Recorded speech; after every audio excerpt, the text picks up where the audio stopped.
Welcome back to the Student Pilot Cast. Thanks for being here as usual. Today we're going to get back together with Nick Smith from Part-Time Pilot, an online ground school platform that we first talked about over 2 years ago back in episode 64. So let's get going on episode 80 of the Student Pilot Cast, Back to Part-Time. Chandler Tower, Cherokee 4121 Tango's at Chandler Air Service. We have Zulu, and we'd like a south departure, please. What does it say to be an angel? Where does the sun go when it sleeps? I should by now. It isn't written in my stars. So like I mentioned before, we spoke to Nick back in episode 64 about his ground school, but a lot has changed since then. He's added both features as well as programs to his school, so let's get to the interview pretty quickly. Before we start it though, I want to mention that we recorded this a couple of months ago when this is released. Since then, I've completed my CFI. I finally got to do my check ride in mid-November, but when we spoke, I was still waiting for a date from a DPE to get it scheduled, so we'll talk a bit about that. As usual, please reach out to me if you have any questions or any suggestions or any feedback of any kind. You can find me via email at bill@studentpilotcast.com or on X using the handle or name there at Bill Will. That's Bravo India Lima Lima Whiskey India Lima. I guess I should also mention our very unused Instagram account too, which is Student Pilot Cast. So that's pretty easy to find. I guess I should start putting content out there, on Instagram, but I just haven't done anything really there yet. You can also use the contact form to get a hold of me. It's on the website. You can get in touch with me like that.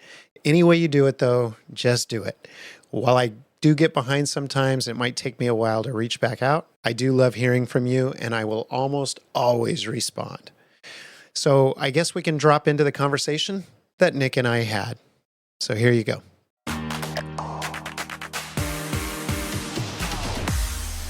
All right, welcome back to another episode of the Student Pilot Cast.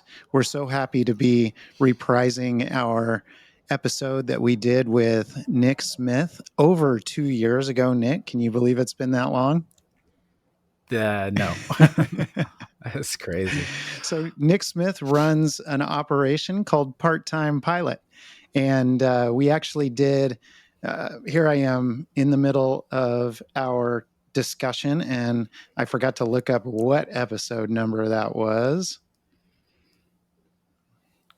I was trying to look for it as well just before we started.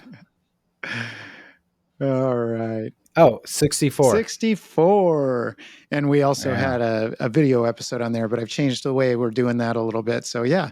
So it's episode 64 of the Student Pilot Cast was when we talked about Part-Time Pilot for the first time. So Nick, it's been over 2 years. What's new? What's new with Part-Time Pilot? Yeah, thanks for having me on again. A lot is new in 2 years. I can't so we have, the big thing is we have an IFR online ground school now. Yep. That was one of the things that I think I had talked to you about starting to create it at the time we talked last. So that's up and going now. We have a mobile app now. So that's been really fun to build, and we have a great app builder who's doing that for us, and it's really cool. It's got, an E6B tool, like a practice test generator where you can pick, the categories you want to do practice tests, and that's all free. But then students of our ground school that log into that get extra features. So they'll be able to go through the ground school lessons, listen to our audio lessons, watch the videos, take the quizzes, and then they'll also be able to download a lot of our bonuses. So that's really cool. We're still working on updates right now. Like it doesn't sync progress with our online. So that's a big update we're working on. So it's a work in progress, but it's been really fun to get into the app world. Gives the students access to some of that training on the go, I guess, a little bit easier for them to access. Is that kind of what the idea is? Yeah, so I held back from a lot of people asked if we had an app and like they wanted an app, and our our course is already 100% mobile friendly. Right. You just need the internet. So that's why I held back. I was like, I'm not really sure what the app would do. But then I started speaking to an app developer, and they were saying, well, there is possibility that we could, um, have it all stored, right when they download the app, it kind of stores all the information, Hmm. and then eventually, and again, this is another feature we're working towards, but students could use it offline as well. And then so when they get back online, any progress that they had made offline would kind of resync with their course online and everything. So that's kind of what we're working towards. And that to me is the big bonus of having an app, right? Is having that ability. Let's say you're on an airplane or whatever, and Imagine the that. Wi-Fi doesn't work, right? Yeah. Well, like a commercial plane. And so you could you could pull that up and get some studying in. So yeah, basically, like you said, on the go, and then the offline thing is big. Yep. Because believe it or not, we have a lot of students that like. I'm surprised at how many students we have that they're not always in an area. I live in a city, but they're not always in an area Oh, with yeah. a solid internet connection. Right. So yeah, yeah, Interesting. yeah. I think I also noticed that you guys added check ride prep. I don't think you had that 2 years ago. Oh, really? Okay. Yeah. Yeah. It's hard to remember, but yeah, we have a check ride prep course. We've added a lot to that. I've kind of built, it's really about kind of exactly what to expect. So it's like in the same step by step, like, you meet with your DPE, you're going to give them their money because they want their money first. Right. And then they check your logbook and your IACRA, and then you go over the plane stuff. So it's like all that step by step to really just get you feeling confident and comfortable about what you're going to see. And then since then we've built, we've put in like throughout, we review everything in that same sequence. So, but then we throw in like green text that kind of stands out in the course, these like situational based questions, oral questions that you might get, and then the answer that we think you should give.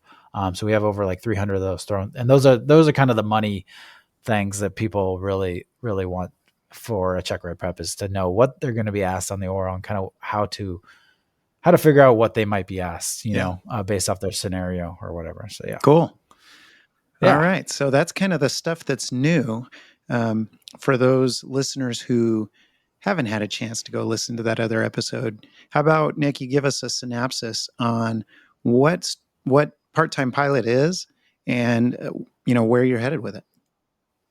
Yeah, absolutely. So, part-time pilot started after I went through my private pilot training, and so I have a background in aerospace engineering, and then I was a flight test engineer. So I was all around airplanes, and so the knowledge was there, and I wanted to get my pilot's license.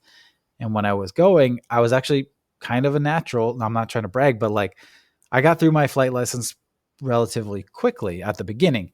Um, and then I decided to move from Seattle to San Diego, and then take a couple months off. And then I was paying paycheck to paycheck. And then I went to I went from I didn't really understand Part 61 for Part 141. So I switched to Part 141 school, then had all these extra requirements I didn't understand. I essentially made a bunch of mistakes from my lack of understanding of how the flight training world worked. And it got really, really frustrating. And I spent, like six, seven, 8,000 more dollars than I really should have if I just had planned ahead and known these things. Mm-hmm.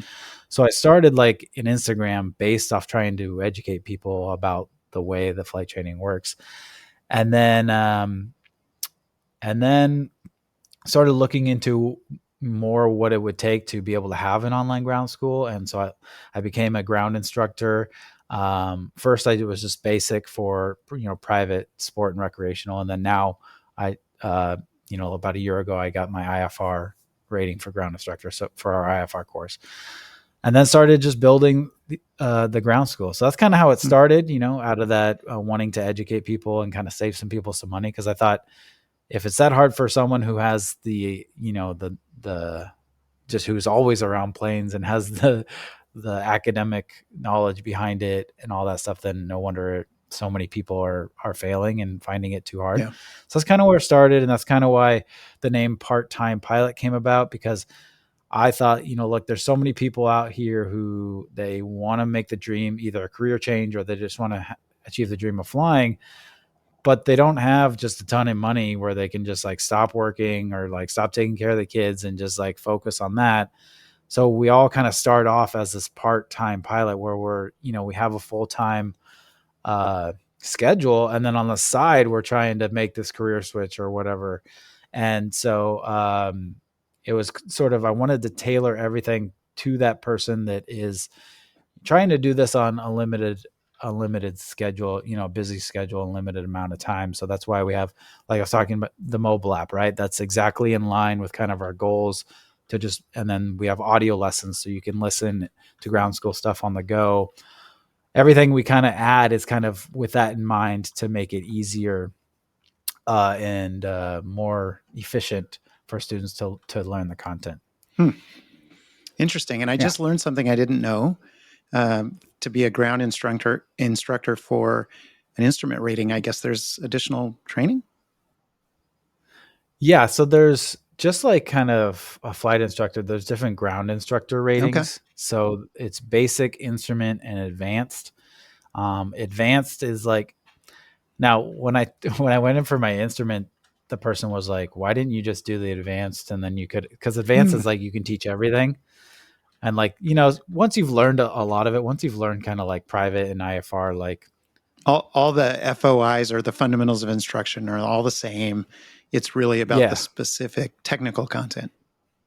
Right. Exactly. So, but I did it piecemeal. So I did the basic one, which allows you to teach private, sport, and recreation. And then I did IFR, and then, eventually I'll probably do advanced as well. And that'll let you do commercial, CFI, multi, stuff like that? Yeah, and even helicopter as well. Oh, okay. Rotorcraft is in there it's too. kind of it's kind of everything. Yeah. Cool. At least that's how I understand it. All right. I haven't looked too much into the advanced one, but okay. Yeah. Well, I'm gonna ask the obvious question. I know last time you weren't really ready to do that, didn't really think that's the direction you were going to go, but have you reconsidered maybe becoming a CFI? No, I haven't. Okay. Yeah. Still just focus on the ground instruction. Yeah. Okay. Yeah. I like teaching the ground knowledge. And just a time thing, I can reach more people teaching the ground content than I can, flying with one person. And then for me, it seems a little stressful. You don't want somebody trying to kill you every day? Yeah, exactly. So I don't know, but I don't knock anyone that does. I mean, we need flight instructors, so thank you for doing that. But I don't think that's for me. Yeah. Yeah, I hear you. All right. Well, I noticed that, and we've talked about it a little bit, that you added instrument. Plans to add more. The reason I ask is it seems like there would be an opportunity for your students who are maybe going on to advanced ratings, even beyond instrument, to kind of grow with them or allow them to kind of grow with you. So are you thinking about adding some of the other certificates and helping your students kind of continue on? Is that something you're planning on? Yeah, absolutely. Whether it's we go the commercial route before maybe we do rotorcraft like you talked about, I kind of go with the flow of what the people are asking for. And that's why I went IFR. So many people were asking for IFR. I haven't got that many people asking for commercial, but I know it'll come now that we have IFR. Mm-hmm. But I guess it makes sense, right? The further you get, kind of the less people that are actually making it that far. Yeah. So eventually, right, I want to have it all. I want to have rotorcraft and commercial. It's just a matter of prioritizing which ones come first, right? Right, exactly. So, but yeah, that's definitely in the works right now. After doing the check ride prep and the IFR and then releasing a couple of books, I was like, I wanted to pump the brakes and just like focus on just like polishing everything up and just making, I always have ideas of like how to make the course better, and I'm always getting feedback. So I'm just taking last few months and a few more months to just kind of polish it all up. Right now we're redoing our audio lessons in the private pilot course because when we recorded them, since then our lessons have changed just a little bit. I've gotten better at explaining things, so I've changed that in the written lesson, but I haven't had the time to update the audio. So I'm going back to update the audio, make new videos. Now we have some videos with animation, so trying to get more animation, just things like that. That just polishes it up, makes it even better. So that's kind of what we're focusing on now before we just throw more products at people. Right. No, that's great. Yeah. Yeah, I've noticed as I've been teaching and practicing and things like that, that you polish up your presentation for certain subjects based on, oh, I've got a better story to tell here, or I've got a better analogy to use here that gets through to more students, things like that. That's kind of what you're running into, right? Oh, 100%. Like one of the ones that I've changed many, many times. And you have to tell me a little bit about what you're doing now with the teaching, but like the temperature pressure effects on the altimeter, right? And Oh, yes. the reasons why that happens and the confusion around that. Just as confusing as it is to learn, it's even more confusing to explain. Sure. Yeah. But I finally like have found that I have a good way of explaining it now, but it's taken multiple iterations. You know what I Yeah. mean? And like you said, analogies to do that. So I don't even yeah. actually remember that being in the private, but I got my private so long ago, I probably have just forgotten. But I remember kind of having to relearn that when I was doing my instrument, or maybe it was my commercial. Right. I don't know. I don't even remember. And then also maybe you just learned high to low, look out below. Yeah. Maybe I just And learned how to pass the test, but I didn't learn how to explain it. Yeah. Well, and like that's kind of a dilemma I have too. It's like, okay, for these private students, do I want to just have them learn this for now? Or, I know there's going to be those students that are like, well, why does this happen? And it's like, do we want to go into the weeds? Cause it is very weedy, that Yes. subject. So like, I always kind of play with that dilemma, cause there's so much to learn. Like, do we want to, obviously it's good to learn it's good to learn more, but Yeah. you want to look out for their time. You've just touched, Nick, on probably my biggest challenge in teaching that I've discovered about myself. It wasn't that big of a shock. I'm a bit of a nerd who likes to dive into a subject because I want to know everything about it. And so one of the big challenges that I face is not going too deep with somebody who is just learning, And so it's really kind of an art to be able to get across the right amount of information that is accurate, correct, but doesn't confuse and doesn't overwhelm a student before they're ready for that.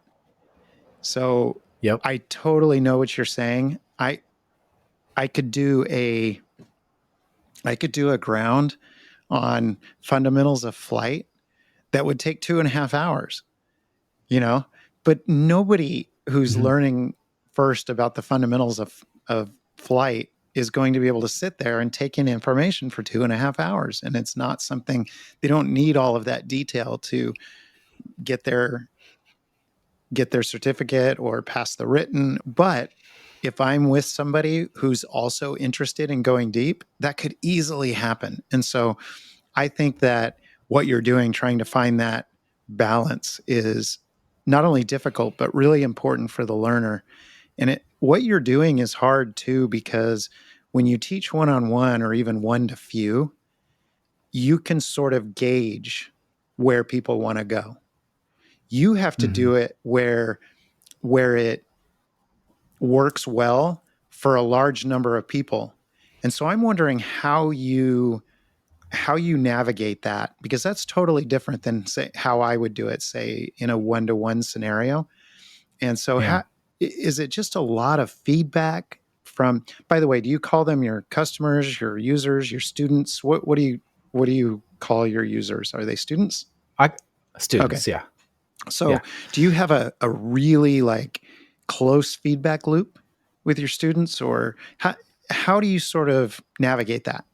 It'd be interesting to find That's out. a that's an amazing question, and only one who kind of understands this space and teaching it too. So uh, I've never been asked this before, but it's such a good question, and it's it's not easy. But I, I I'm trying to think of the best way. So one, two, you asked if there's a close feedback loop, and yes, absolutely. I told you kind of before that I try and go with the way of the Mm-hmm. people.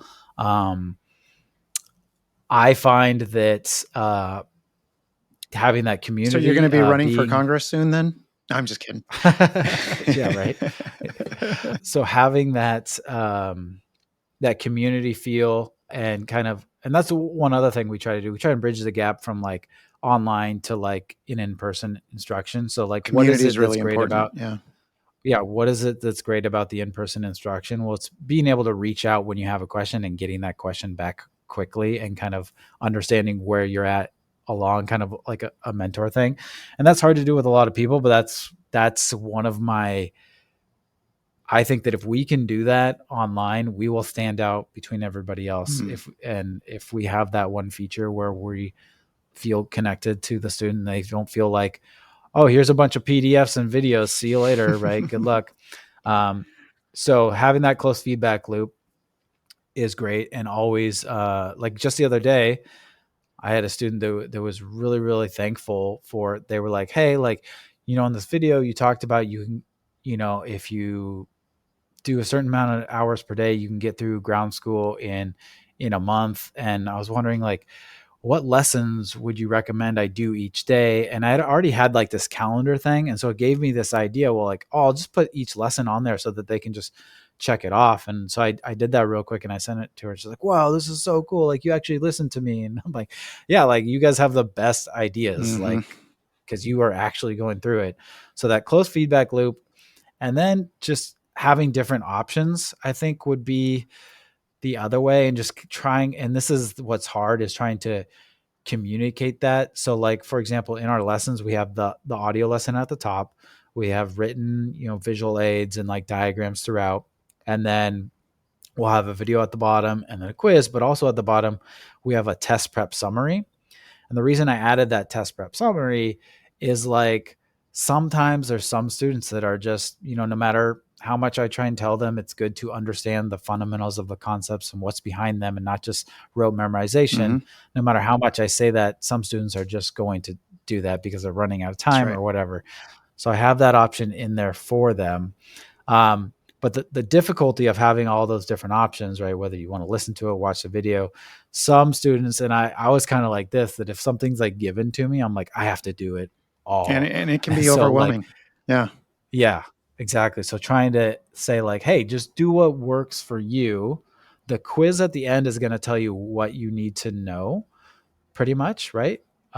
So take the quiz, and if pick which way you want to learn the best, and then take the quiz. And if you're lacking there, then look into then watch the video maybe, or then one cool thing that we added since the last time I talked to you about, because AI came about probably since the last time I talked to you, right? Now we have AI.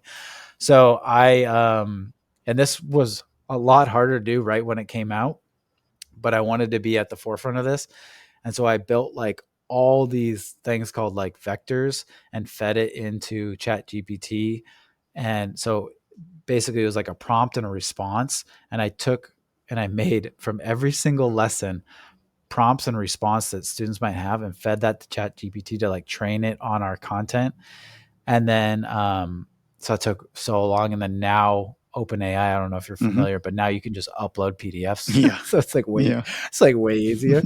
But on every single lesson, we have an AI that we've uploaded all our PDFs and all the FAA PDFs to. And so, it has that context and they can get a quick question. It's not meant to replace us, so they can still reach out to us. But I guess long story short, just having all those options and just trying to communicate to them, like, use what works best for you. But there are all these options for you if you need it. So Yeah, I can see Yeah. that being a pretty big challenge, being able to strike that balance. So yeah, I appreciate that. Yeah. Do you still have your perfect pass rate? I don't Oh, know. okay. Well, that's We've had, that's a challenge of growth. yeah, exactly. We've had two people that I know of who didn't pass the exam. And then both of them were like, no, this is on me. Mm-hmm. I don't want a refund. But I was like, hey, our policy is to refund you if you don't pass. So I'm happy to refund you. And then they passed the second time. But yeah, we didn't. It didn't give. I knew it was gonna come, but yeah. Well, good. That just means you're growing. You've got a lot more students. Because sometimes people have bad days or they're just not ready. So it happens to everyone. Yeah, absolutely. Yeah, and yep. I was to say, so why don't you give me a little update since the last time we talked? I know that, like, did you start IFR training, or is that I something? did. Yeah. I did that just a few months after we talked, actually. So I started my instrument rating. Well, first I had to, get current again and relearn how to fly an actual airplane. Yeah. Start refreshing my book knowledge, things like that, because I'd taken quite a while off. But then, and this is pretty well documented in the podcast, but then back in January or February of 2023, I started my instrument rating, did that, got my commercial. Then I took a few months off of training, and I I forgot to mention back in that same time period when I started my IFR training, I left my longtime corporate, technology job and started doing some other things and started the training at the same time and doing all these things. But then I got my commercial and then I did my CFI. But I kind of finished training for my CFI about 4 months ago. And I've literally Oh been wow. waiting this whole time to get a check ride. And Oh no it's still way. not scheduled. Oh my god. Yeah, that's like, I'm hearing that everywhere. It's pretty nuts. It's pretty nuts. It's a little frustrating, but I try not to let it bother me. I'm just excited to. So all of the training I've been doing has all been sort of in a mock way as my preparation or training. So I've led a couple of discussions with private pilots under the supervision of my CFI instructor. You know, since Yeah. I haven't passed my check ride yet, I'm not a CFI. So I've done some of that. I've done some where we get together with other CFI candidates and we teach each other a subject so we can kind of go through the lesson plans, kind of learn how to teach it. Then I've also been doing the same thing with my. I have two adult sons. I have three adult sons, but two of them are interested in aviation in one way or another. I have one son who's already a private pilot, and he's planning on getting a bunch of his other ratings. And so I've been teaching him, doing grounds with him on commercial maneuvers and things like that. And then Yeah. Yeah. going out in the airplane and flying with him. So I always fly right seat now just to make sure that I stay in practice, Yeah. Yeah. And Yeah. so I've been, as a private pilot, unfortunately, when he's the sole manipulator of the controls, I don't really get to log the time because I'm not a CFI yet. So that's a little Yeah. unfortunate. But he gets to log the time, so that's cool for him. But I also have another son who works in aviation, but he's not a pilot. He's going to become a mechanic, an airplane mechanic. So he's starting school soon, and he's got a job with an aviation company where he does a lot of their groundwork. And so I've done the same thing with him, where I'll teach him, you know, ground lessons because he does want to get his private pilot eventually. Yeah. And then we'll go out and fly. And in that case, I get to log it because he can't. So, Right. Nice. So, man, are you guys? It sounds like you guys need to start like I know, right? aviation I business. You know, I guys know. got all of it right I there. agree. Yeah, it'll be Yeah. super cool. But yeah, it's kind of dragging out. I'm excited to begin teaching because I've always thought I would love teaching. I mean, I love teaching in general, and I've taught many other topics in different, aspects of my career and my life. I've done seminars, I've done, one to many, I've done one-on-one teaching, and I really enjoy teaching. I think I'm kind of good at it. And so I'm really excited to take two of my passions, teaching and flying, and merge them together. And I really enjoy it when I've been doing it with my sons and when I've been doing it with the other students of the school. And I'm really excited to get going on this. And I'm just held up by this technicality that I can't get, my check ride scheduled. Mhm. So I'm hoping sometime in November. Cross your fingers. Um, I'm working with 2 or 3 different DPEs to get on their schedule. I still can't get on the schedule. Literally And been what trying for area? 4 months. So What area are you at again? I'm in the Phoenix Valley. Okay. Have you Lots of looked like to training just? gets done here. So lots of, yeah. Have you looked at like flying to somewhere with a Yeah. And in DP fact, or? one of these DPEs, while still sort of in the Arizona area, would be a ways away. So I've Oh, been okay. looking at that, but yeah, Man, that's if this doesn't crazy. pan out, I'm going to have to start broadening and go to Dallas or San Diego or who knows, go somewhere else where I can find a DPE because it's really getting kind of ridiculous. But I'm trying Yeah, not to that's let it wild. I bother me too wonder. much. I'm just excited. I'm excited to get started and start gaining more and more experience from the teaching side. And I'm just really looking forward to doing it. I think I'm going to love it. Yeah, that's awesome. Yeah. Good for you. Now, do you think the reason for the DP shortage is a shortage of DPs, or are there more students that are needing Yeah, this gets DPs? discussed a lot, and I would not call myself an expert in this, but in the discussions that I've had and been privy to, I don't think there's a shortage of DPEs. I think it has to do with a lot of things. One, not all DPEs are either eligible or willing to do CFI initial. It's a very long Mm, check ride. Um, it's yeah, that's it, true. it does take special qualifications and certain amounts of experience to even be qualified to do it. And so you can take all of the DPEs, and I don't know what the figure on this, but it's possible that only half of them, or even less than that, do CFI initial. So Yeah, that's part of it. Is it got? I mean, it's always been hard throughout my recent training to schedule a DPE, but it's never been this hard. And part of that, I think, is it's just harder to find somebody who's doing that. And then the DPEs who are doing that are generally not full-time DPEs. In fact, a lot of DPEs aren't full-time DPEs. They hold other jobs in aviation usually. And yeah, whether that's they're running a big flight school, or they're airline pilots, or any number of things that they're doing, they don't do check rides full time. And so that right, hurts too. They may only have 2 slots a month where they'll do a CFI initial, even the ones who do it. right. And then third, I think that we've sort of got a bubble in the pipeline of students, or pilots, because most of the airlines have either completely stopped or slowed hiring.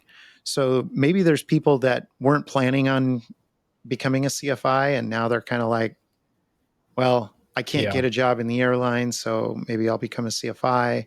Um, there, any number of things. And so I think there's additional training going on because they're not moving on to other jobs in aviation, because, we're just in one of those little bubbles where it's backing up a little bit.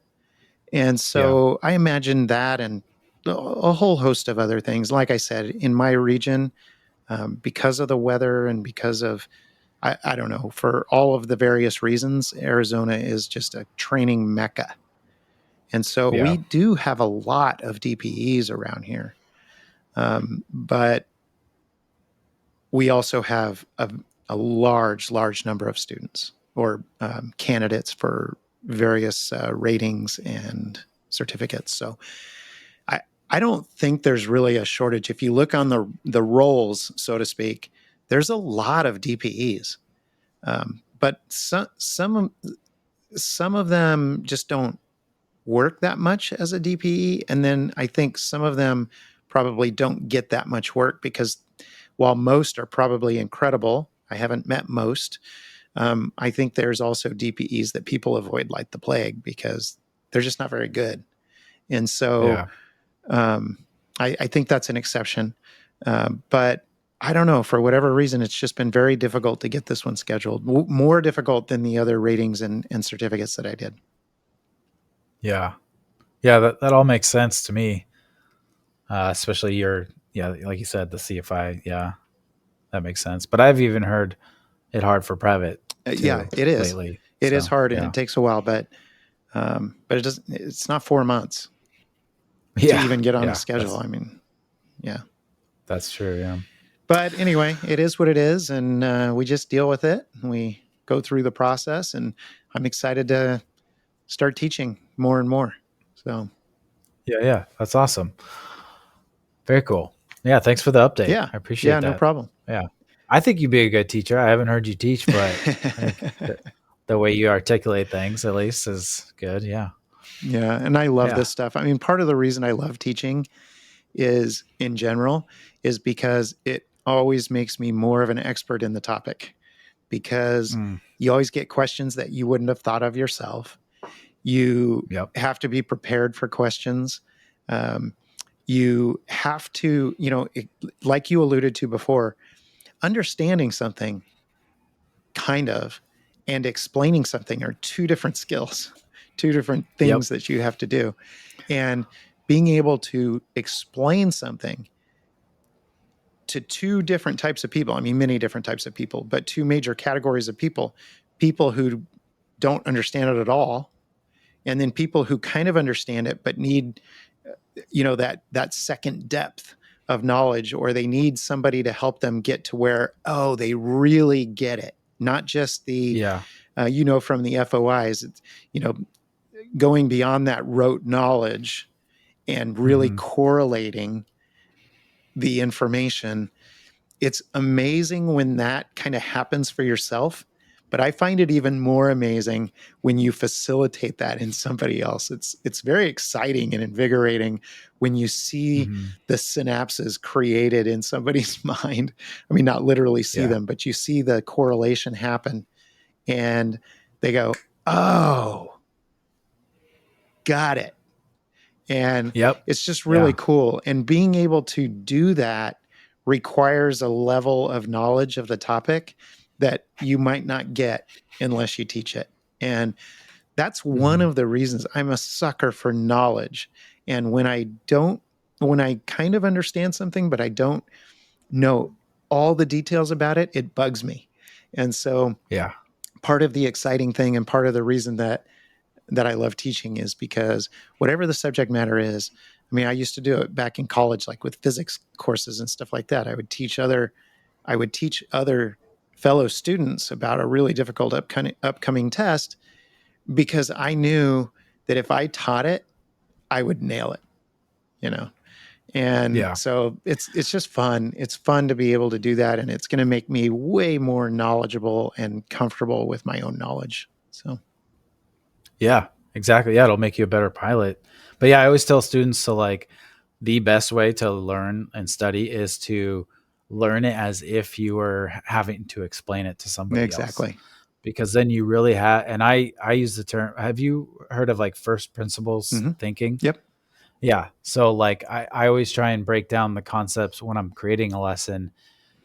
And I'm like, okay, I want them to actually understand this concept. So like, what are the first principle kind of fundamental facts that, about this concept that they absolutely need to have and know, that'll set the foundation for being able to understand sort of any sort of rote memorization question, if even if they didn't remember it, right? Because it's just because they understand, they can still work it out logically because they understand those core principles or whatever. So, but yeah, and you reminded me of have you seen that curve of like, it's like, it's like on the y-axis, it's like confidence in your knowledge. And then on the x-axis, it's like how much experience learning it you have. And so it's like starts at a bachelor's, and like after your bachelor's, your confidence is really high. And then if you get like a master's level, like the more you learn Your about something, confidence goes down. yeah, the more you like realize you don't know anything. Yep. Yeah. I've had many personal experiences about that throughout my life on all kinds of topics. And, in my professional life, in aviation, all of it. And I, yeah, that is very, very real for me. And I have talked to my fellow CFI candidates as well as my instructors as I've been going through this process about this very thing, because I'll just sometimes shake my head and go, here I am, a CFI candidate. I've been flying for 15 years, off and on, but I've been flying for 15 years. And how did I not realize what I just learned right here? Yeah. It's like, this seems so basic. I can't think of the example right now, but it's happened multiple times where I'll just shake my head and go, okay, we know nothing. Like it takes a lot of experience and a long time to start building that confidence back up, because the more you learn about a topic, the more you realize how little you know, and Yeah. And how small it we are humbles in you. the scheme of things. Yeah, it humbles you. Like when I first started like teaching, making videos and stuff, like I was like, I have to make sure that people, that when people watch this, they think that I I know know it all. absolutely Yes. everything and I'm perfect in this video. And then now I'm to the point where like, oh yeah, I could totally be wrong. Like, please hmm tell me, like, let's hear, like I I've, actually I've been wrong many I times. actually think that probably helps you connect with the students better, because it's more it's more familiar to their experiences, even things outside of aviation, things that they're experts at, they will get that, and so Yeah. I think it makes you more human, able to connect better, and thus more trustworthy, and probably helps you teach more effectively. One of the things that I've been blessed with is most of the time to have instructors that, when I ask a question or I bring up a topic, or you know how it is when aviators are sitting around, it'll often go to, hey, what if, or what about? I've been blessed with instructors that would always go, huh, I don't know. Let's figure it out. Yeah. And Right. Yeah, exactly. Yeah. and that is way more, I I guess that builds a lot more trust than trying to make something up, or, oh, that's a dumb question, or some other way of replying to hide your ignorance of the topic. Does that make sense? Oh, 100%. And like, yeah, you make an amazing point. Like, if they think when they look at the syllabus of what all they have to learn, and they just get kind of overwhelmed, and then I'm over here acting like, Acting like you oh know yeah, everything. Yeah, it's like it's really easy. Like, what do you, where you don't know any? They're gonna be like so, just like, I'm blanking on the word, but discouraged. discouraged. Yes, Yep. thank you. They're gonna be so discouraged. And but then, like you said, if I come at them and I'm like, oh, that's a great question.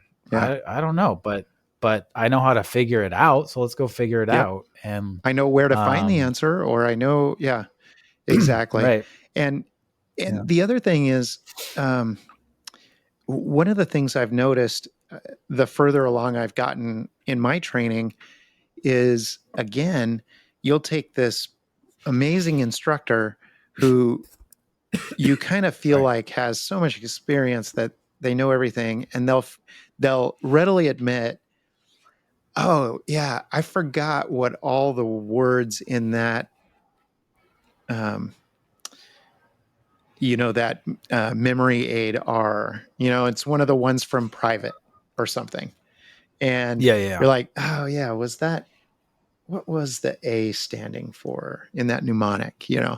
And Like a tomato flames or exactly, something like that. Yeah. and I'll go, oh, thank goodness, because I forget all of these all the time. Yeah. It's just a Yeah. matter of knowing kind of what it means and where to find it, and being able to refresh your memory. And I find that so much more approachable and less discouraging. And I think most aspiring aviators or aspiring anything, that's probably more approachable, less discouraging, and it helps you connect better and teach better. So yeah, that's good. That's Yeah. funny that you bring that up, because that curve that goes down as you know more, because that's something I've run into so much in my own experience. So Yeah. And then like doing it online too is a bit of uh, true. they say like if you want to have the best like inner work, just try to become an online entrepreneur, because you get all these like faceless people commenting on your stuff and saying whatever. Like YouTube is the worst. And like some of my first YouTube videos were, pretty low production quality and things like that. And I made mistakes, and just hearing it from the, anonymous The crowd peanut is, gallery. Yeah. yeah, is you get a thick skin, and you realize that, you know, it's it's better to not act like you know Yep. everything, and just Be real. be open It's to, yeah. it's way more Yeah, connecting. exactly. Yep. Yep. I Yeah. totally agree. It's one of the things I hear about from my listeners on the podcast all the time, is they appreciate me like airing my mistakes. Yeah. Because it's real easy and tempting to go, wow, what a bonehead. What a bonehead move that was. Maybe I don't put that out there in the ether for everybody to laugh at me. Yeah. But it really is better for people. Again, I keep saying this word connect, but I think that, as you alluded to earlier, um, community is really, really important, especially when you're doing something online, because there's not a natural community there. Mhm. So it really does help build that trust and community, because again, they go, oh, I make tons of mistakes. I'm not alone. Like, Bill made tons of mistakes, and I did, and I still do. I still make tons of mistakes. Yeah. And so I just think it's more fun, it's more human, it's more real. It helps you connect, and I think it helps people learn. And most importantly, I think it helps people not get discouraged and quit, because Yep.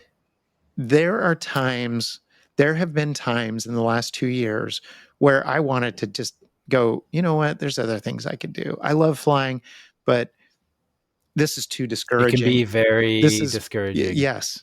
And Yeah. am I really ever going to get good at this? Or am I really ever going to get this? Or am I ever really going to remember this? Or whatever it may be, it can be really discouraging. And the thing I like to let people know is that that is the experience for basically everyone. And if we Mhm. all make sure that everyone knows that, it's much easier to go, well, it happened to this person I really looked up to, this instructor I had who I really admire. It happened to them. I can get through this too.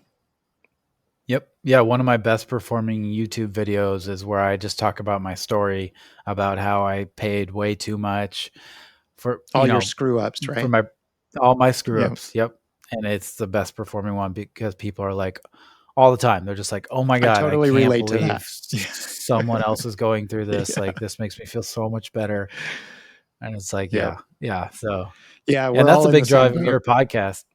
That's the big draw, I think, of your podcast. I remember after the first episode telling, my students to go and listen Mm. to it, because exactly what you said. And the feedback that you get is you're just real, and you go through the journey, your own journey, and then people can learn, but they can also just kind of relate Yeah. and just not get discouraged. And right now in the podcast, I'm near the beginning of my instrument training. Those are the episodes I'm releasing. By the way, remind me to talk to you about Beyond the Check Ride that I've been doing. You'll love this. But yeah, that's what I'm doing right now. And I look back on that. So, and I did this in the early part of 2023. So what editing and releasing these episodes is doing is letting me relive that and going, oh man, that was a pretty hard rating. Like it was a lot to learn. And I was just coming back into aviation after a multi-year hiatus. And many of the terms and concepts I didn't know at all. I knew of approaches, I knew of departures, but I really didn't know any details about them. And so it's been interesting to be able to go back a year and a half and go, wow, I really sucked. But I still do, because I don't fly instrument very often. Once you go to your commercial, it's basically like a private pilot check ride on steroids when you do that one, right? You're basically doing none of that. And so I've been staying current. And so, with my instrument. And so it's pretty funny, because without doing it all the time, it is a very, very disposable skill. Like it goes away really, really quick. And it's so easy to get behind the airplane, flying instrument when you're not doing it all the time, like seriously difficult. And so I'll go up with my son, who's a private pilot. He'll be my safety pilot. And I'll go, hey, I want to knock out 3 approaches. I want to try and get current, and I'll get done with that. And not only am I exhausted, but I flew like the worst approaches you can imagine, trying to get down to minimums and trying to correct and not get, whatever it is. And I'll come back just completely emotionally beat up because I was so bad at it. It was so hard for me to stay ahead and do everything that I'm supposed to be doing just on a simulated IFR approach. You know what I mean? Yeah. So is that what you would say was the hardest part? Just staying ahead with all that you kind of have to track and do? I don't think that's the hardest part. I think the hardest part was collecting and retaining all of this new information, and then being able to, and that's what made it hard to stay ahead of the airplane, is now all of a sudden there's a whole lot more to do. And I wasn't doing this with an autopilot. So you're talking hand flying, instrument approaches, when you're kind of new to all of this, briefing the plate, because you're doing this single pilot, even though you're sitting with either a safety pilot, an instructor, or an examiner. You're doing this single pilot. They're not helping you do it. You know what I mean? Mm-hmm. Yeah. And so you're acting like you're single pilot. And I mean, single pilot, if you're an actual IMC, single pilot approaches without an autopilot, that's no joke, man. I mean, that's not something, it would take me a long time to feel comfortable doing that in real IMC. Now, where I fly, we don't get a lot of IMC. I'd have to come out to San Diego in the spring and summer to get IMC down to minimums. We just don't get it here. If we've got IMC conditions down to minimums, you shouldn't be flying, because you're probably in the middle of a thunderstorm or a microburst, but or a haboob, right? But yeah, that's true.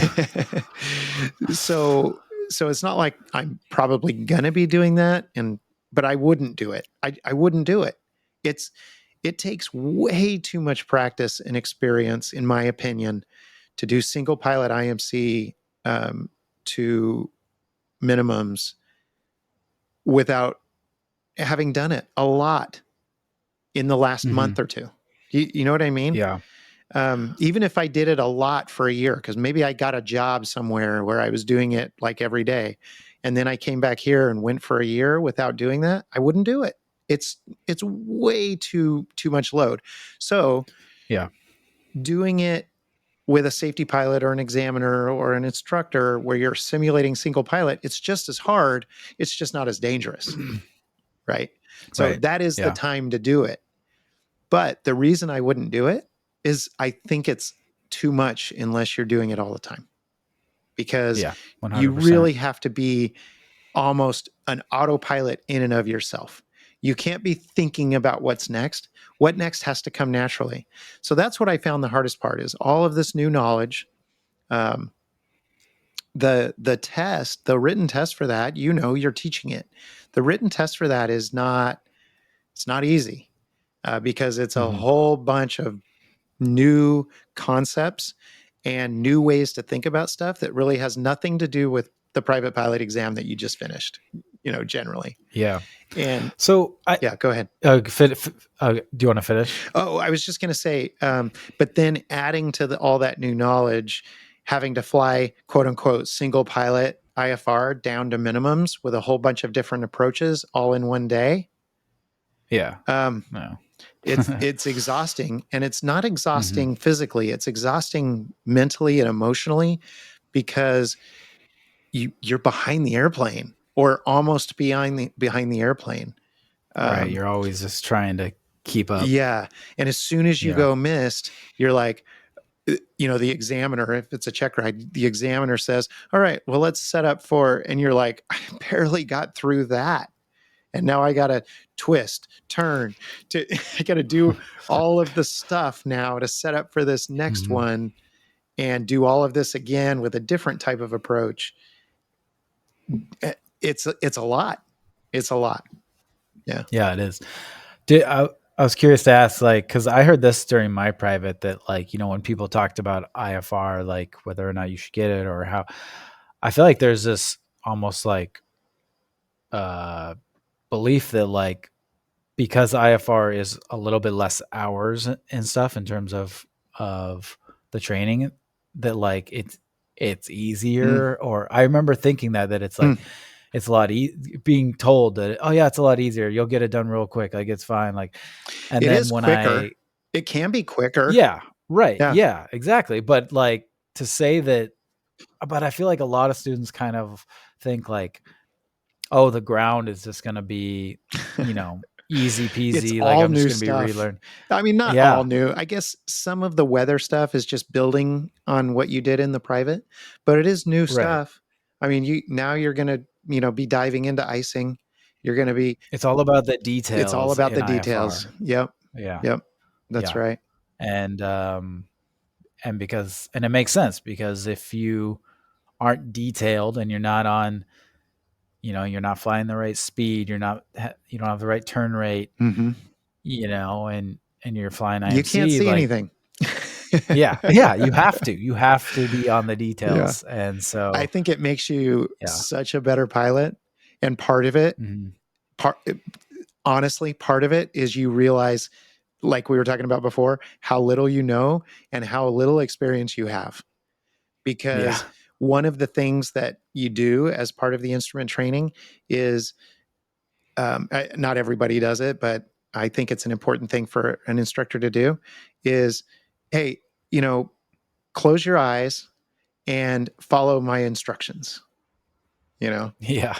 All right, do this. Now just make a nice level turn to the left, make it, and you realize, man, I have no idea what attitude I'm in. You open your eyes and you're in some wacky attitude, nothing like you thought you would be in. And it's kind of like, I mean, everybody's probably done that as part of their instruction. It's very illustrative, but it's kind of like that across the board on all the concepts you have to know about flying. Is you start to realize, man, I thought I was this big bad pilot. I am this, I'm this little baby just learning how to do some of this stuff. And I think that alone makes you a way better pilot, Yeah. The humbling part of it. Yeah. But then also just learning all these new concepts about weather, learning all these new things about how to read forecasts that you just brushed over before. Um, Understanding, people talk about how, the private is really kind of learning all the basics about a little of everything and getting good enough to start learning, right? And then you get your private, then you do your instrument, and it's really kind of a whole different set of concepts. And then you go back to commercial, and it's like taking all that stuff you did in private and really learning how to control the airplane. What some people miss is you kind of really have to learn how to control the airplane in instrument, because you're going to have to learn how exactly, what it takes exactly, what power settings it's going to take to get a 3-degree descent along your, Mm-hmm. Whatever instrument approach you're doing. If it has vertical guidance, for instance, you're really going to have to, how do I set the airplane up to stay on this ILS, or, on, Yeah. and, And then, and yeah, or your wind changes, yeah, right? You yeah, get a different correcting for the headwind, and wind, now, and figuring out that you've got to go past a couple of degrees, and then, oh, that's taking me left of course, so I'm going to come back a couple of degrees, and kind of nailing in based on the wind where you've got to be to stay on that localizer or stay on that Mhm. GPS path exactly, when you're doing an Yep. approach.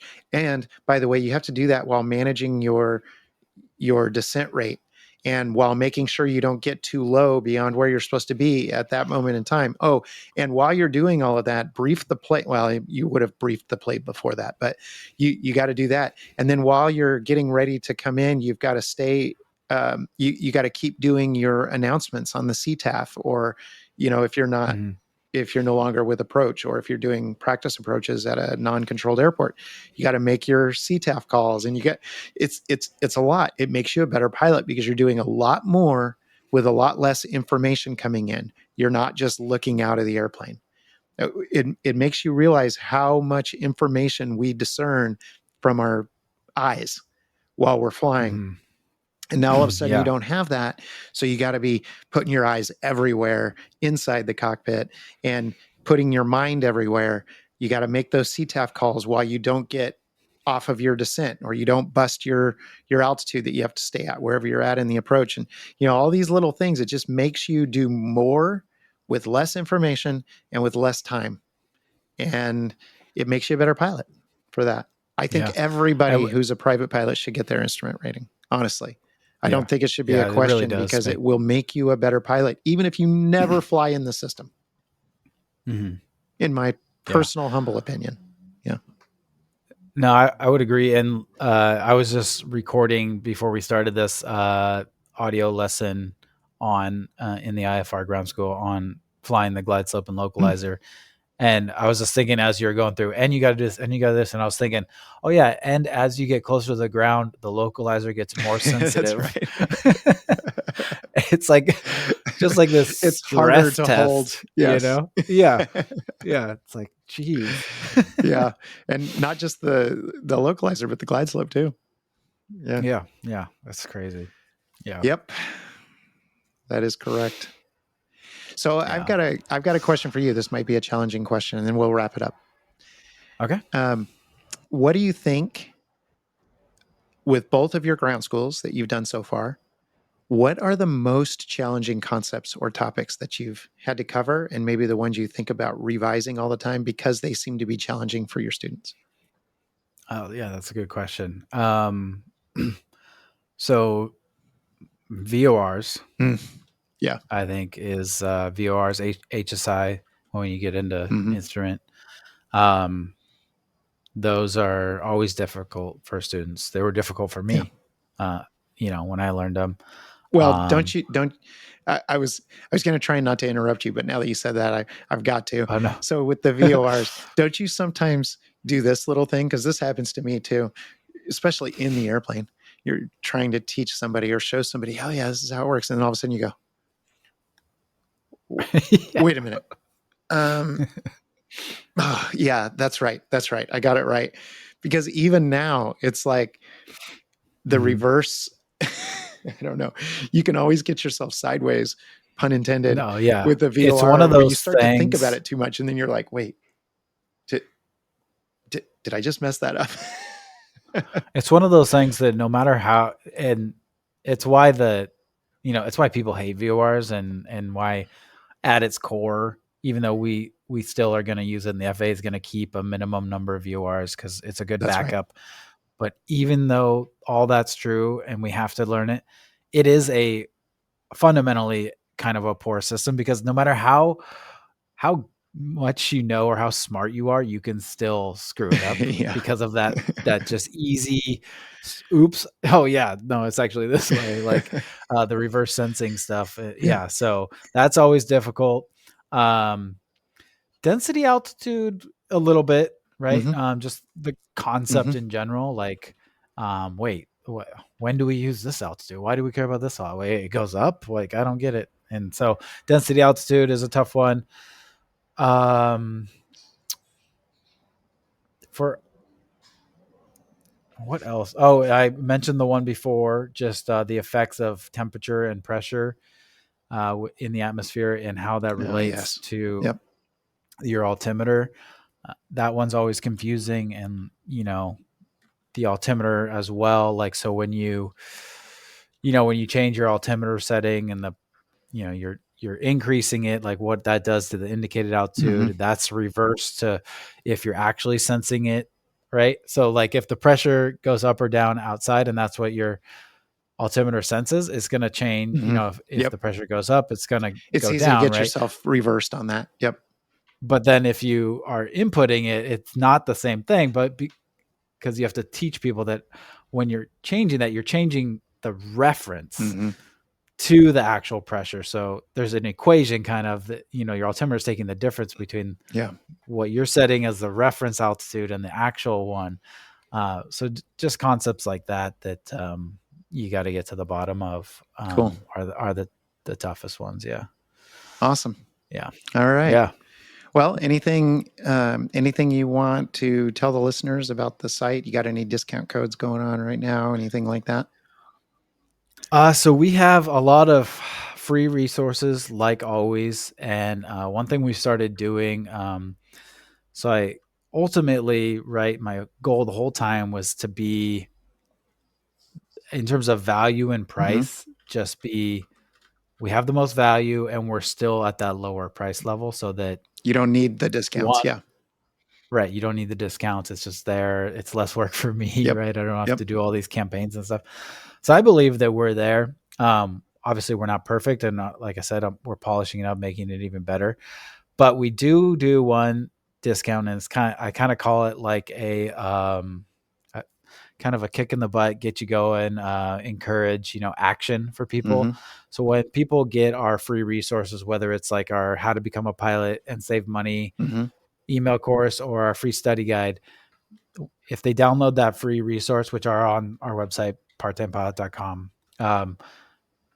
we give you an offer for the first 3 days. Oh, You okay. get $50 off. So it's just kind of, it works for me. It's a good marketing tactic as well. You kind of put a time limit on something and people will act more a little bit, but also, it kind of, promotes action and getting the ground done. And one question I was going to ask you, if we can, in IFR, did you do ground school before you flew, or did you do it at the same time, or how did you? I did it. I kind of did it before, but I was flying while I did it. So Okay. Yeah. um, I was kind of engrossing myself in aviation at the time, and so I was flying three or four times a week. And then when I wasn't flying, I was finishing up, and it was because I was going fast at the beginning. And normally, what I would do, and what I kind of did for CFI, was I did my two tests, my ground and my two tests beforehand, and then kind of started flying. That's what I Yeah. would normally do. But for my instrument, I kind of did them at the same time. But I finished my tests. I took both tests. I took the CFII at the same time because it's almost the same. It's almost exactly the same content Yeah. as the instrument airplane. And so I took both those tests early on in my flying, if that makes sense. Yeah. Yeah. Yeah. 100%. Yeah. So, because with private pilot, we always recommend students do ground school first and get that base Yep. knowledge. It's just you're gonna have more time to just focus on flying. You're gonna be more ahead of the aircraft, things like Yep. that. But with IFR, it's a little bit more, especially if students go straight from private to IFR, it's a little bit more difficult to tell them to like stop Right. flying and do the ground, because you want to keep that That's right. momentum. Like you said, it's a skill that if you don't use it, And you're you going to lose learn it. something on every flight anyway. Yeah. Right. So it's a little bit harder to do with IFR, but I've been telling students to, maybe continue flying and start your IFR lessons, but maybe you maybe start a little slower on the flight lessons and give yourself a time to Exactly. digest some of that ground Yep. and the procedural If you were stuff. And flying then twice a really, week for private and then you yeah, achieve your private and you want to go straight into instrument, maybe fly once a week for a couple of weeks while you spend all that extra time on studying and yeah, doing the ground school and taking the test, and then go back to 2 times a week or 3 times a week, something like that. I right. think that's a great strategy. Yeah, exactly. Cool. Well, this has been really Yeah, fun. Thanks for having it's me been on. fun to catch up, Nick, and you're doing great I things need over to get there. a better studio background like you have. You got the backlight and all that stuff. I got Halloween decorations. Hey, man, it's that time of year. Yeah. I like it. All right. Well, thanks again for joining us. And I'm sure we'll catch up in hopefully it's not 2 more years, but in a little while, and you'll have some additional offerings on the site. So Absolutely. Yeah. Thank you. It's a pleasure. Appreciate it. awesome. Well, keep it real and keep showing your mistakes and being real. And I think you're going to keep doing really well. So thanks again, and we'll talk soon. Yeah. Thank you. Well, that'll do it for this week's episode. Remember to reach out to me however you decide to, and stay tuned for a bunch of new stuff hitting the feed in the coming weeks. By the way, I am so glad to have completed my CFI. I haven't started teaching regularly yet, but what a ride that was. Someday I'll have to do an episode on that epic check ride. But that day is not today. It was fun and I learned a ton, but I'm really glad it's over. Even an old guy like me can learn new tricks, I guess. Remember, if you just stick with it, you can become a pilot or a better pilot or get a rating or another certificate or even become a CFI. No, I know I should by now. It isn't written in my stars. Shadows, dreams, and light and dark that sometimes seem just as far. I know so many things by now. I feel that never come to pass. Just childhood dreams of random things that slip away so fast. So what does it take to be an angel?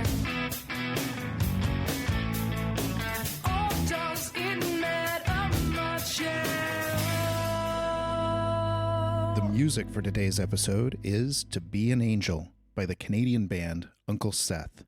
You can get more information and subscribe to the podcast feeds on the web at studentpilotcast.com. Remember, any instruction that you hear in this podcast was meant for me and for me alone in the situation I was in at the time.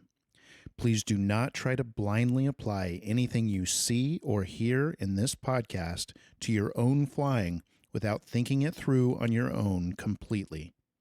If you have questions about any aspect of your flying, please consult a qualified CFI.